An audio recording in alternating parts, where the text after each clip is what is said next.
마태복음 5장에 보면 팔복이라고 그래서 예수님께서 말씀하신 8가지 복 있는 자에 대한 말씀이 나옵니다. 심령이 가난한 자는 복이 있나니 천국이 저희 것이며, 애통하는 자는 복이 있나니 저희가 위로를 받을 것이며, 온유한 자는 복이 있나니 저희가 땅을 기업으로 받을 것이며, 의에 줄이고 목마른 자는 복이 있나니 저희가 배부를 것이며, 긍휼히 여기는 자는 복이 있나니 저희가 긍휼히 여김을 받을 것이며, 마음이 청결한 자는 복이 있나니 저희가 하나님을 볼 것이며, 화평케 하는 자는 복이 있나니 저희가 하나님의 아들이라 일컬음을 받을 것이며, 의를 위하여 핍박을 받는 자는 복이 있나니 천국이 저희 것임이라 라는 8가지 팔복에 대해서 예수님께서 말씀하셨습니다. 이에 대해서 재밌는 또 이야기가 있죠. 예전에 또 제가 한번 말씀드린 바 있는 것 같은데, 마귀의 팔복이라는 또 말이 있습니다. 한번 들어보십시다. 첫째, 피곤하고 바쁘다는 핑계로 예배에 빠지는 자는 복이 있나니 그들은 나의 가장 충실한 일꾼이 될 것이며, 둘째, 목자의 흠만 보고 트집을 잡는 자는 복이 있나니 그들은 은혜의 길이 막힐 것이며, 셋째, 교회에 나오라고 사정해서 나오는 자는 복이 있나니 그들은 교회의 말썽꾼이 될 것이며, 넷째, 뒤에서 남의 이야기를 좋아하는 자는 복이 있나니 그들은 내가 가장 좋아하는 다툼과 분쟁을 일으킬 것이며, 다섯째, 쉽게 삐치는 자는 복이 있나니 그들은 작은 일에도 화를 내고 교회를 떠날 것이며, 여섯째, 헌금에 인색한 자는 복이 있나니 그들은 내 일을 가장 잘 돕는 자가 될 것이며, 일곱째, 형제와 이웃을 미워하는 자는 복이 있나니 그들은 영원한 내 친구가 될 것이며, 여덟째, 성경을 읽고 기도할 시간이 없는 자는 복이 있나니 그들은 내 꿰매 넘어가 수치를 당할 것임이라 라는 예수님의 팔복에 반대되는 마귀의 팔복에 대해서 적은 글이 있습니다. 오늘 이 히브리서의 말씀을 보면 3장 1절에 이렇게 말하고 있습니다. 우리가 믿는 도리이며 사도이며 대제사장이신 예수를 깊이 생각하라 라고 말하고 있습니다. 예수를 깊이 생각하라. 프랑스 철학자였던 파스칼은요, 인간에 대해서 생각하는 갈대라라고 말하고 있습니다. 이 파스칼이 이사야서에 나온 42장에 나온 말씀인데요, 그 상한 갈대라는 그 말씀을 묵상하던 가운데에 이렇게 말을 하였습니다. 인간은 자연 가운데서 가장 약한 하나의 갈대에 불과하다라는 것입니다. 그러나 그것은 생각하는 갈대이다. 자연 가운데 가장 약한 하나의 갈대에 불과하지만 그것은 생각하는 갈대이다라는 것이죠. 그러니까 이 파스칼이 볼 때 인간은, 그 파스칼이라는 철학자가 볼 때 인간은 하나님께서 만든 피조물들 가운데 어쩌면 정말 연약하고 보잘것없는 존재입니다. 그러나 그 보잘것없는 존재가 이 생각이라는 것을 하게 될 때에 가장 위대한 존재로서 살아가게 된다라는 그렇게 보았던 것이지요. 여러분, 사람의 사람다움은 어디에 있다고 보십니까? 생각에 있습니다. 그 생각을 어떻게 하고 살아가느냐가 사람의 사람다움이 있는 것이지요. 동물과 우리 사람이 다른 점이라면 그들은 본성에 따라 움직이지만 우리는 생각을 하고 움직이고 산다는 것이겠지요. 일처럼 사람은 생각을 하고 살아갑니다. 그런데 요즘은 어떤가요? 너무 바쁜 나머지 이 생각이란 것을 잊고 살아가는, 그냥 저냥 해왔던 대로 살아가는, 이 현대가 너무 바쁜 시대에 이 현대인들은 생각을 잃어버리며 살아가는 것 같습니다. 아니, 어쩌면 이 생각을 하지 않고 살아가는 사람들도 있는지 모르겠습니다. 왜 우리는 이렇게 생각을 잃어버린 채 살아갈까? 그것은 우리가 자주 하는 어떤 일에 대해서, 모임에 대해서 얘기할 때, 예배에 대해서 얘기할 때 너무 바쁘다라는 핑계를 많이 댑니다. 그렇죠? 너무 바빠서 생각할 여유가 없다라는 것입니다. 삶에 치이고 직장에 바쁘고 가정에 바쁘고 자녀의 일에 여러 가지 바쁨에 살아가다 보니 이 생각이라는 것을 깊게 무언가를 생각하는 것을 잊고 살아갑니다.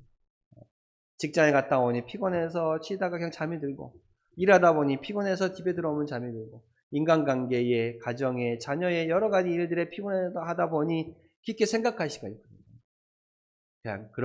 그냥 그런 대로 그냥 그렇게 살아가는 것이지요. 그래서 너무 바쁜 나머지, 너무 분주한 나머지 이 깊게 생각하는 것을 우리가 어쩌면 잊고 살아간다는 것입니다. 또 하나는 우리가 어쩌면 생각이라는 그 훈련을 받지 못했기 때문에 그렇습니다.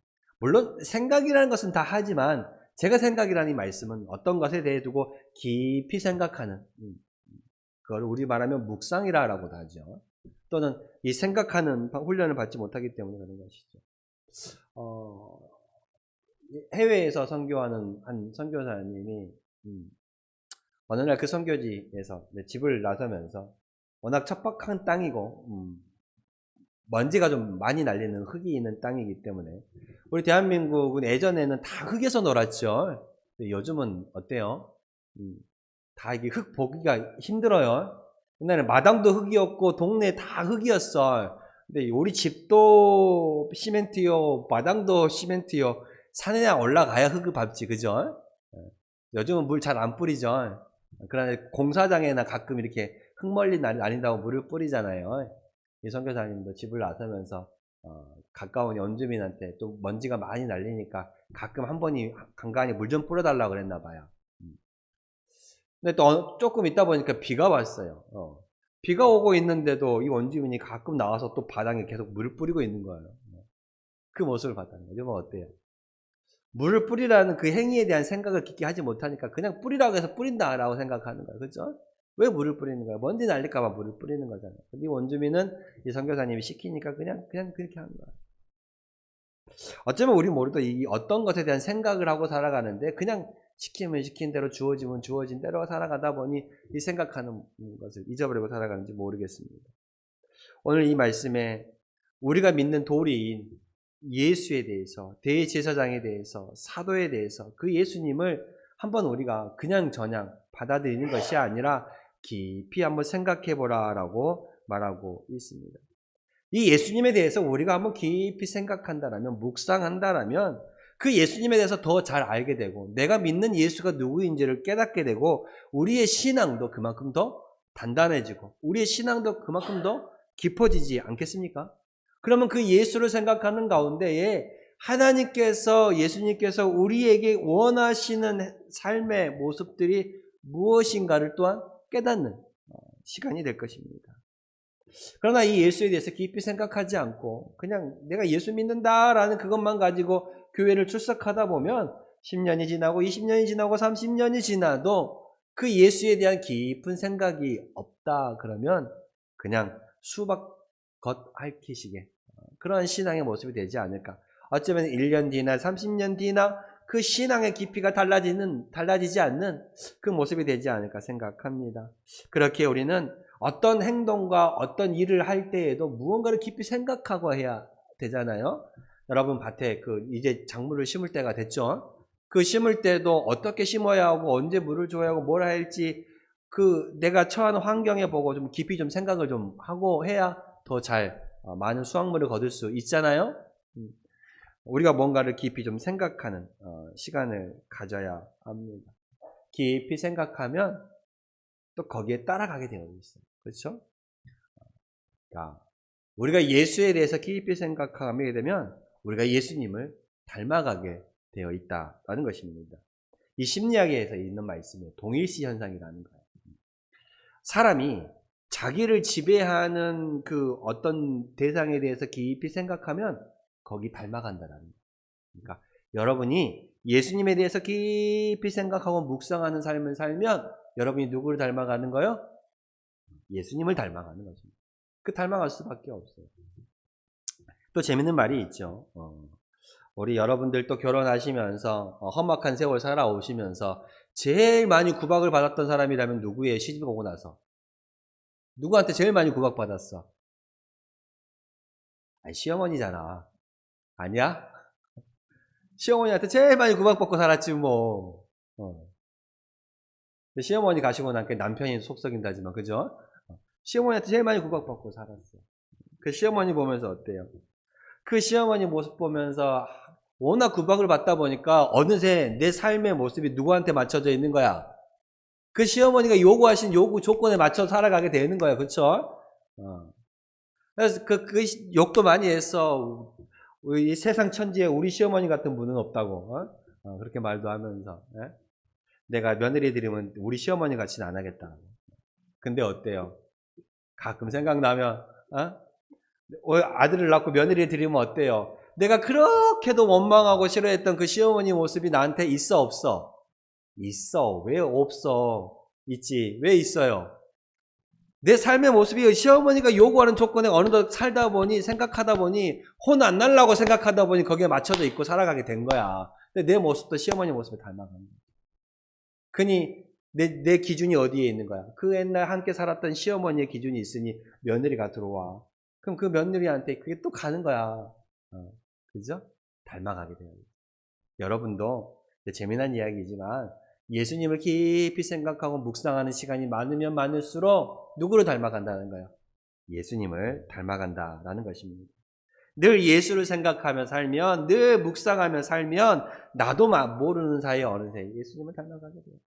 여러분이 몇십 년을 시어머니 밑에서 그 구박 안 들으려고 거기에 맞춰 살아가다 보니 어느새 시어머니의 모습이 여러분들 가운데 있는 것처럼 그렇게 됩니다. 그러니 이것을 심리학에서 말하는 동일시 현상이라는 거예요.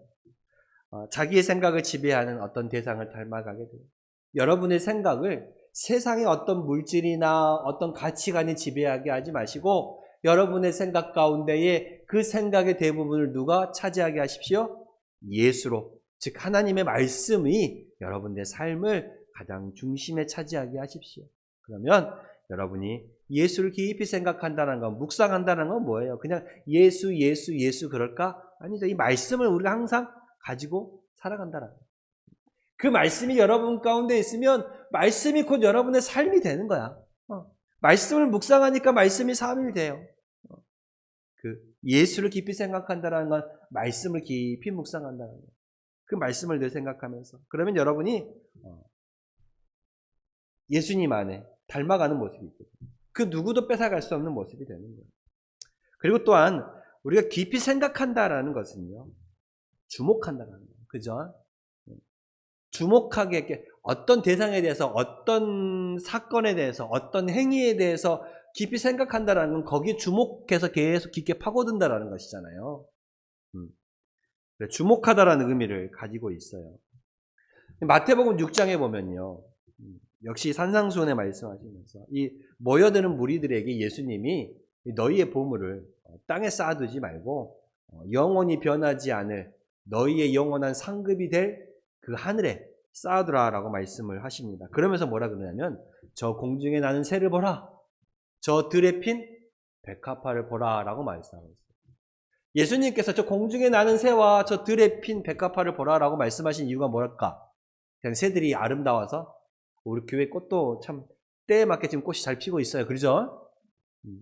꽃이 아름다우니까 그 아름다움을 보라고? 물론 몰라요. 그랬을지도 모르죠. 그러나 그 공중에 나는 새와 들에 핀 백합화를 보고 거기에 담긴 교훈을 생각하라라고 주시는 말씀이에요. 그 교훈이 뭐예요? 저 새를 보라. 심지도 않고 거두지도 않고 창고에 놓아서 쌓아 거두지도 않지만 하나님께서 먹이시고 기르신다라는 거예요. 저 들에 핀 백합화도 보라. 수고도 않고 길쌈도 안 하지만 그 꽃들도 누가 입히신다고? 하나님이 입히신다라는 거예요. 그러니 하물며 하나님의 자녀인 너희들일까 보냐라는 말씀입니다. 공중의 새와 들의 백합화를 보면서 저것들을 보라. 주의 깊게 살펴보라. 하나님께서 저것들조차도 입히지 않고 기르시지 않냐? 하물며 하나님께서 너희를 돌보지 않겠느냐라는 말씀 깊이 생각해 보라는 것이지요. 무언가를 깊이 생각한다라는 것은 그 안에 담긴 의미를 바라볼 줄 안다라는 것입니다. 우리가 예수를 깊이 생각한다라고 했을 때 무엇을 생각해야 할까? 오늘 1절에 그 말씀이 답이 나와 있어요. 사도이신 예수에 대해서 한번 깊이 생각하라라고 말하고 있죠. 성경 여러 곳에서 사도라고 그러면 누구를 말하는 거예요? 예수님의 제자이죠. 12제자. 근데 그 사도라는 것은 보냄을 받았다라는 의미예요. 12제자들은 예수님께 보냄을 받았다. 근데 성경에서 유일하게 예수님에 대해서 사도라고 말하는 구절이 있어. 딱 한 구절, 바로 여기. 왜 예수님을 사도라고 했을까? 예수님은 누구한테 보냄을 받았기 때문에? 하나님께 보내심을 받았기 때문에 라고 말하고 있습니다. 예수님이 하나님께 보내심을 받았어. 그럼 예수님께서 보냄 받은 이 땅에 오신 이유가 무엇일까? 그 이유에 대해서 마태복음 9장 13절에 이렇게 말합니다. 내가 의인을 부르러 온 것이 아니요 죄인을 부르러 왔노라 라고 말씀하고 있습니다. 또한 누가복음 19장 10절에 보면 인자에 온 것은 잃어버린 자를 찾아 구원하려 함이라 라고 말씀하고 있습니다. 예수님께서 이 땅에 오신 이유가 뭐예요? 보냄을 받은 이유가 뭐예요? 사도이신 예수님이 이 땅에 오신 이유가 뭐예요? 바로 하나님의 심판을 받게 될 그 죄의 심판에서 우리를 건져주시기 위해서 오셨다라는 거예요. 그것을 단 한 단어로 얘기하면 두 글자 뭐예요? 구원. 우리를 구원하기 위해서 예수님이 이 땅에 오셨습니다. 죄에서 우리를 건지시고자 죄에서 우리를 구원하시기 위하자 예수님이 오셨어요. 그러면 그 죄는 무엇일까? 죄에서 우리를 건져주시기 위해서 오셨다잖아. 그럼 죄가 무엇일까? 이 죄에 대해서 가장 잘 말해주는 게 뭘까? 누가복음 15장에 나오는 탕자의 비유가 있어요. 한 아버지에게 아들 둘이 있습니다. 그 둘째 아들이 세상의 유혹을 이기지 못하고 아버지께 아버지 내게 돌아올 분깃을 좀 미리 주십시오 라고 해서 자기 유산을 미리 땡겨서 갔어. 아버지 돌아가시기 전에 유산을 땡겨갖고 먼 타국으로 떠나갔습니다. 아버지를 등지고 세상으로 나아갔습니다마는 그 세상에서 허랑망탕한 삶을 살다 보니 그 가지고 나온 유산 전부 다 잃어버렸어. 다 써버렸죠. 결국 어떻게 돼? 굶주림고 굶주림에 결국 돼지 치는 일, 가축을 치는 일을 하고 심지어 먹을 것이 없어서 어떻게 해요? 돼지들이나 먹던 그 열매를 먹는 그 음식을 먹는 거기까지 가게 됩니다. 그때야 이 둘째 아들, 이 탕자는 깨닫게 됩니다. 아, 내가 있어야 할 자리에 있지 않았구나. 내가 아버지의 뜻을 어기고 내 뜻대로 살았구나. 내 마음대로, 내 생각대로 해보려고 했기 때문에 내가 지금 여기에 있구나. 이 사실을 깨달으면서 누가복음 15장 18절에 이 탕자가 이렇게 말하죠. 하늘과 아버지께 내가 죄를 얻었사오니 라고 고백합니다. 비로소 자기가 죄인이라는 걸 깨달아요. 이 탕자가 깨달은 죄가 뭐예요? 바로 하늘 아버지께 대한 죄, 자기 아버지께 대한 그 죄를 깨닫는 거예요. 그 죄를 깨닫는 것입니다. 이 탕자가 뭐 남을 폭행했어요? 뭐 남의 것을 도둑질했어요? 사회적인 무리를 일으켰나요? 그런 죄에 대해 앞서 원초적인 그 죄를 말합니다. 내가 하늘 아버지에 대한 죄. 우리가 지은 죄는요, 하나님 아버지에 대한 그 죄가 거기에 대한 말하는 것입니다. 내가 하나님을 떠나서 살았던 그 죄의 문제, 하나님이 아닌 다른 것을 더 믿고 더 의지하며 더 사랑하며 살았던 그 죄의 그 문제, 하나님의 뜻을 거역하며 살았던 그 죄의 문제, 즉 하나님을 떠나 살았던, 하나님을 등지고 살았던 그것이 죄라고 성경은 말합니다. 물론 우리가 사회적으로 합의를 본 그것도 죄는 죄죠.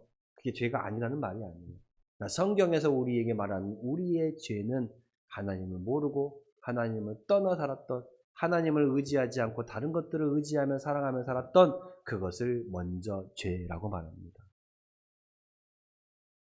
그러한 우리의 죄를 위해서 예수님께서 보냄을 받았다라는 거예요. 그런 거에서 우리를 건져내시기 위해서 예수님께서 오셨다라는 거예요. 그리고 예수님에 대해서 대제사장이라고 말하고 있죠. 우리가 지금 민수기를 쭉 보고 있지만 제사장은 뭐예요? 하나님과 백성 사이를 중보해주는 중보자 역할을 합니다. 그러면서 백성과 하나님 사이를 화해시키는 자가 되는 것이지요. 그래서 그 귀한 일을 대대로 아론과 그의 아들들이 맡아오고 있다라고 말씀을 드렸잖아요. 예수님께서는 특별한 대제사장이 되셨습니다. 왜 예수님께서 특별한 대제사장이에요? 이 제사장의 임무 가운데 속죄제가 있어요. 이 그들의 백성들의 죄를 하나님께 사함을 받는 제사를 드리죠. 근데 그 죄는 1년에 한 번씩 또는 죄를 지을 때마다 드려야 되는 거예요. 짐승을 잡아서 그 희생양을 통해서 그 죄를 짐승에게 전가해서 내 대신 짐승을 하나님께 드리는 거잖아요. 근데 예수님은 그 제물이 누가 되신 거예요? 자기 자신이. 그래서 특별한 대제사장이 된 거예요. 구약에서는 죄를 지을 때마다 짐승을 잡아서 그 짐승에게 나의 죄를 떠넘겨서 하나님께 사함을 받아야 했지만 예수님께서는 자기 몸을 희생의 제물로 드리심으로 인하여 우리의 죄를 한 번에 온전히 깨끗게 해주셨다라는 것입니다. 그래서 히브리서 7장 27절에 보면 저 제사장들의 먼저 자기 죄를 위하고 다음엔 백성의 죄를 위하여 날마다 제사 드리는 것 같이 할 필요 없으니 이는 저가 단번에 자기를 드려 이루셨습니다 라고 말하고 있습니다. 예수님은 자기를 드림으로 말미암아 우리의 대제사장이 되셨습니다. 자기 자신을 희생의 제물로 드리셨다라는 것입니다. 그래서 예수님의 보혈의 피로 그 육신의 몸을 드림으로 말미암아 하나님과 우리 사이에 중보자가 되었어요. 참 중보자. 그래서 누구든지 이제는 예수를 통하여서 우리는 하나님께 나아갈 수 있는 거예요. 저와 여러분들. 그래서 이 예수를 깊이 생각하시길 바랍니다. 우리가 믿는 그 예수, 그 예수님이 우리의 사도가 되시니 우리의 죄에서 건져주시기 위해서 구원하시기 위해서 사도로서 이 땅에 보내심을 받았고 대제사장의 그 역할을 감당하심으로 말미암아 우리의 중보자가 되셨어요. 친히 그 희생의 제물이 되심으로 말미암아 하나님과 우리 사이의 중보자가 되어주신 그 예수를 우리가 깊이 생각하며 살아갈 수 있기를 소망합니다. 바쁘시더라도 어렵더라도 그 예수님을 한번 깊이 생각합시다. 생각하는 사람이 될 수 있기를 소망합니다. 이 생각을 잊어버리지 말고 우리가 늘 훈련을 해야 돼요. 그러면 여러분의 삶을 가득 채우는 것은 아마 예수의 능력, 그 예수의 참 소망이 될 줄로 믿습니다. 왜냐하면 여러분이 예수에 대해 깊이 생각할수록 여러분의 삶은 누구에게 가까이 다가가 있어요? 예수에게 가까이 다가가 있습니다. 그 예수를 생각한다는 것, 그 하나님의 말씀을 늘 묵상하시면서 여러분의 가까이 두시길 바랍니다. 기도하겠습니다.